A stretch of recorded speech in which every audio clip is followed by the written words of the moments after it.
Good afternoon, everyone. I'm J. Quevedo. I'm a postdoctoral research fellow at the Graduate School of Environmental Studies, Nagoya University.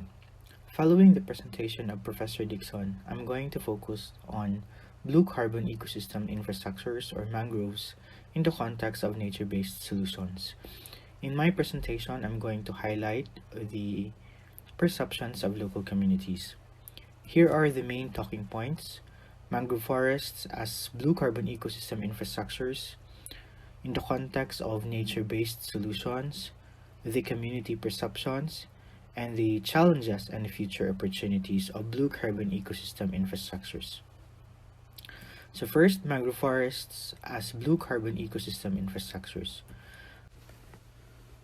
Mangrove forests, along with seagrass beds and salt marshes, comprise the blue carbon ecosystems. These coastal habitats are among the most productive ecosystems, offering beneficial services that directly or indirectly enhance people's well-being and supporting local communities and national economies. Among these services include provisioning services such as food and timber source, supporting services like habitat for commercially important species, cultural services, and regulating services including coastal protection and natural buffer.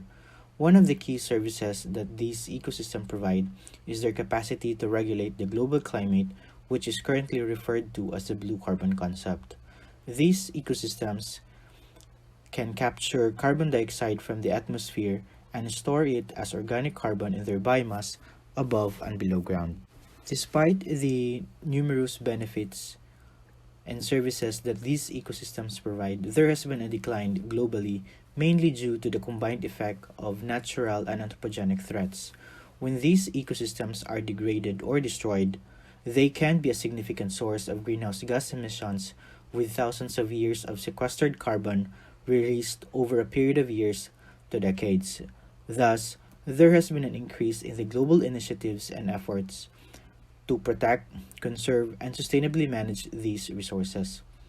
One of the key concepts of their protection, conservation, and management is the nature-based solution concept. The nature-based solution, or NBS, is defined by the International Union for Conservation of Nature in 2016 as actions to protect, manage, and restore natural or modified ecosystems that address societal challenges effectively and adaptively, simultaneously providing human well-being and biodiversity benefits. To date, there are 5 main approaches of nature-based solution. First, ecosystem restoration approaches. Second, issue-specific ecosystem-related approaches. Third, ecosystem-based management approaches. Fourth, ecosystem protection approaches. And finally, infrastructure-related approaches. This presentation will focus on the fifth approach, particularly on blue infrastructures. Here are some of the images taken from the Philippines showing the mangrove ecosystems. According to Edwards et al. In 2013, blue infrastructures refer to coastal and nearshore habitats that provide the physical matrix for ecological functions, which in turn deliver important services and ecological benefits to communities.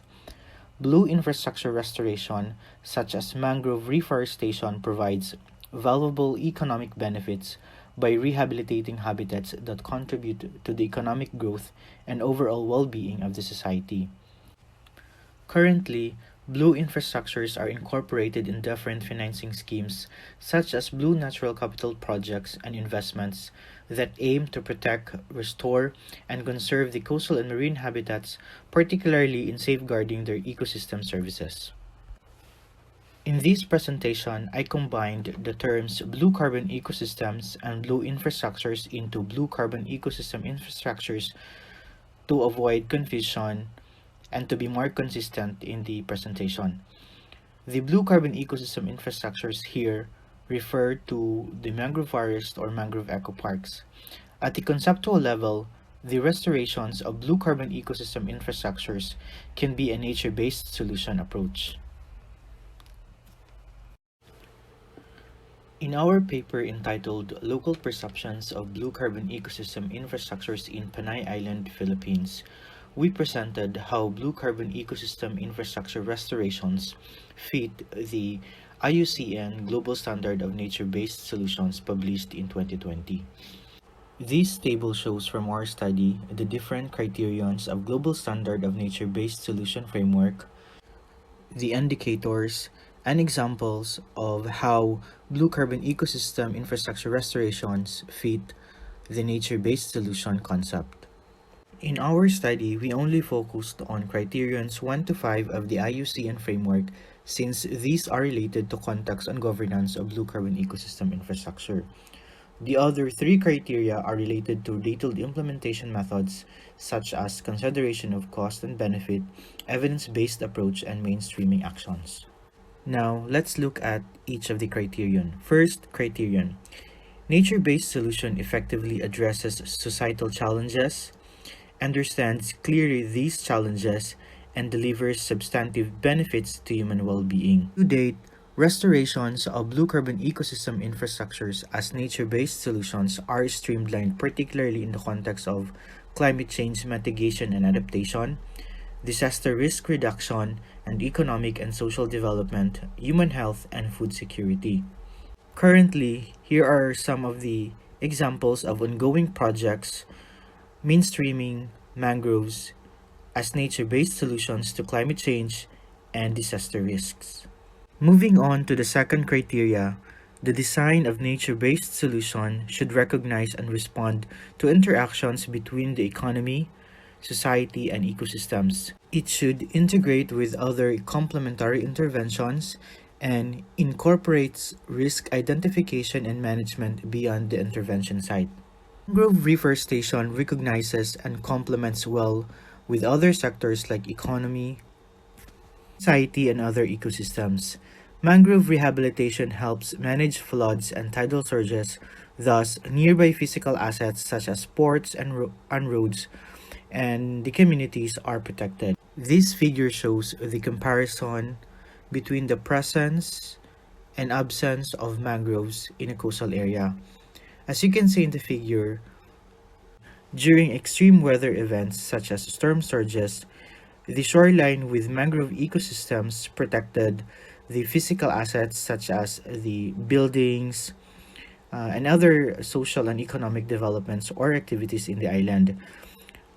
Whereas on the figure without mangrove ecosystems, you can see that the buildings and infrastructures are destroyed during extreme weather disturbances. Moving on to the third criteria, nature-based solution result in a net gain to biodiversity and ecosystem integrity. For instance, the Med-Mary project is one such large-scale managed realignment of coastal protection infrastructure which combines the use of natural coastal vegetation such as mangroves as physical protection with the realignment of engineered infrastructure or gray infrastructures to retreat and move the coastline inland.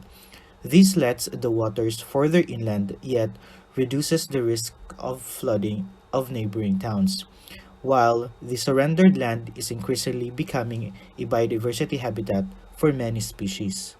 In the fourth criteria, nature-based solutions are economically viable such that direct and indirect benefits and costs associated are identified, design is justified against available alternative solutions, and considers resourcing options such as public sectors. In the case study conducted in Barbados, Mueller and Brecht in 2014 investigated that the country could cost-effectively avoid more than a third of expected losses by implementing risk mitigation initiatives such as mangrove revivals, as reflected in this figure.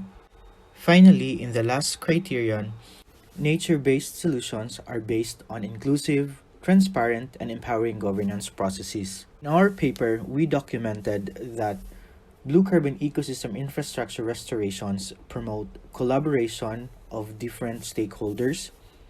It encourages participation of local communities in planning, implementation, and management. Here are some of the images taken during some of the mangrove-related management activities in the Philippines. In the next few slides, I'm going to focus on these criteria particularly on the role of coastal communities in blue carbon ecosystem restorations by examining their perceptions. The results and discussions that I'm going to present later on are all available in this paper, Local Perceptions of Blue Carbon Ecosystem Infrastructures in Panay Island, Philippines. Let's look at the study area.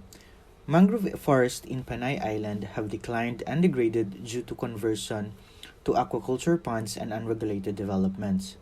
Because of these anthropogenic disturbances, there has been an increase in mangrove rehabilitation and reforestation programs in the island to increase coastal protection, food security, and diversify livelihood options.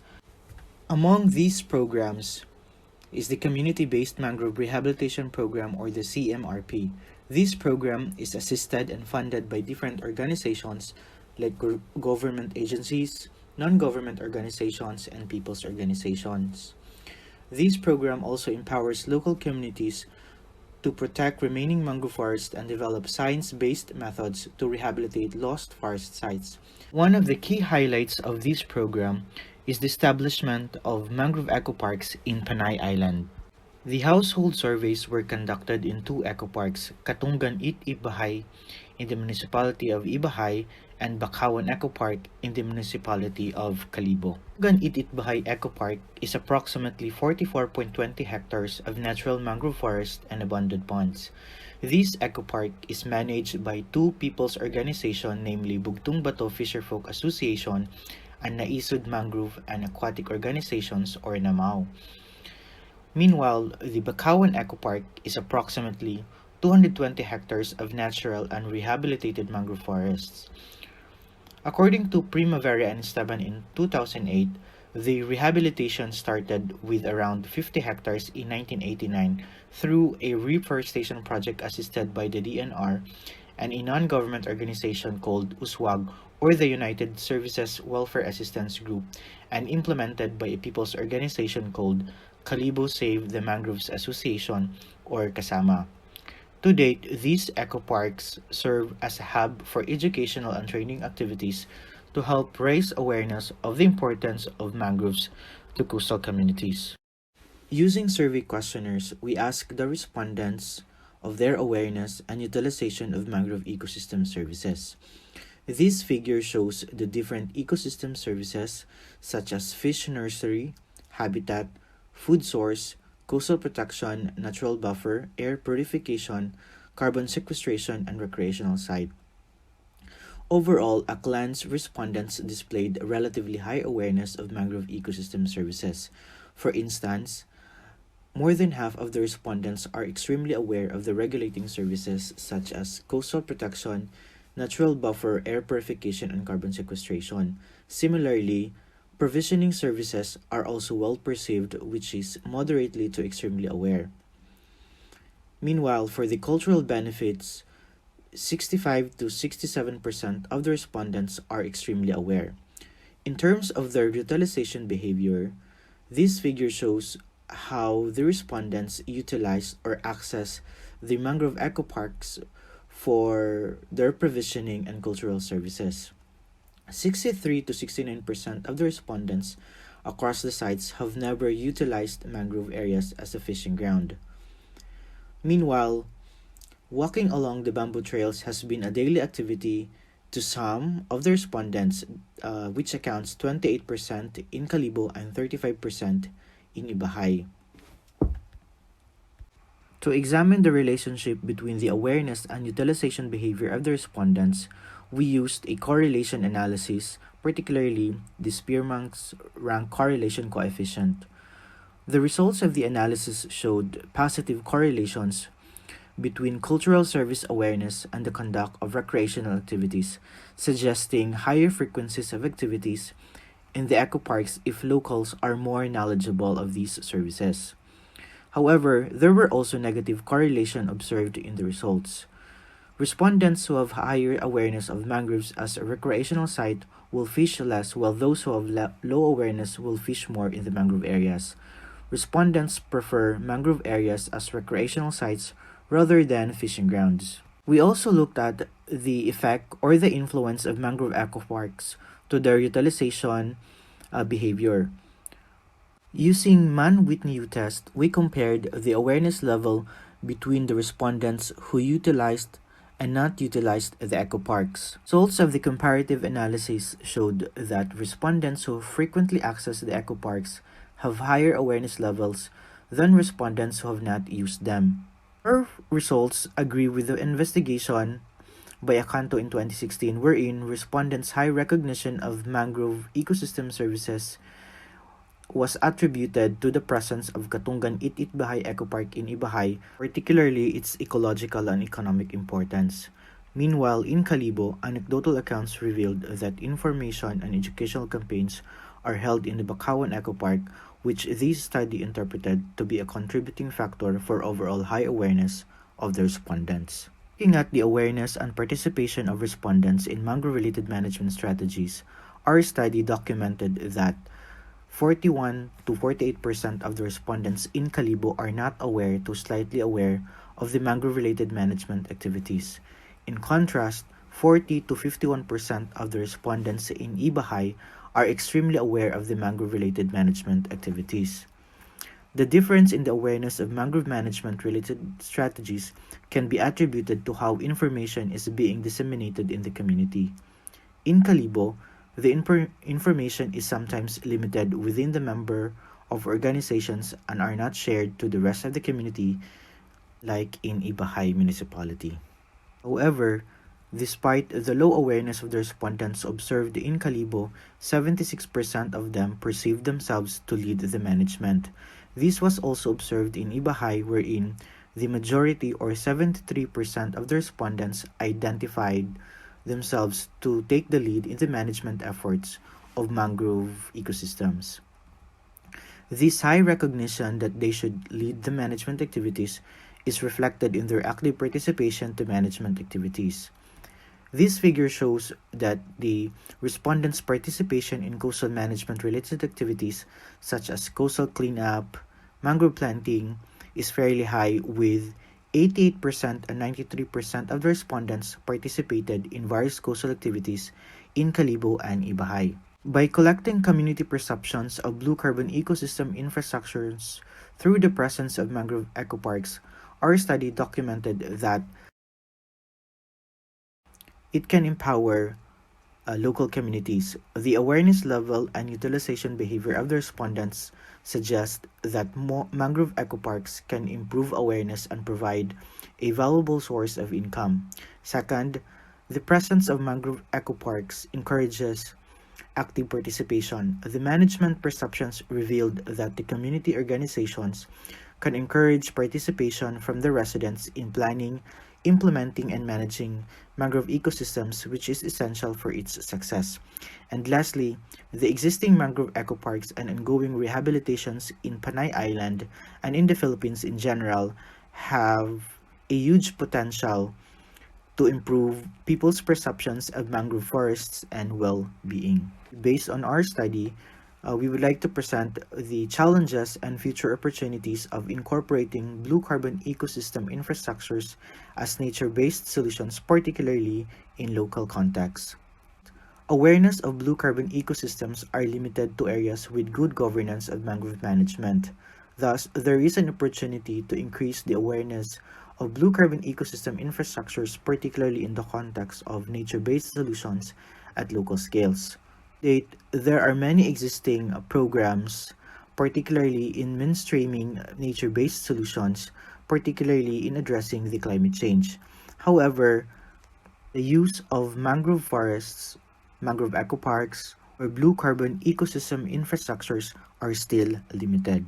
Leads us to the second challenge, which is lack of scientific records of success cases of blue carbon ecosystem infrastructures as nature-based solutions in local settings. Thus, there is an opportunity to conduct a comprehensive review of blue carbon ecosystem infrastructures or mangrove restorations as nature-based solutions of case studies globally. There are some examples of existing review works, for example, by Sedon et al. In 2020, wherein they conducted a review on understanding the value and limits of nature-based solutions to climate change and other global challenges. Meanwhile, Anderson and Renaud 2021 conducted a review paper on the public acceptance of nature-based solutions, the why, when, and how of success for disaster reduction measures.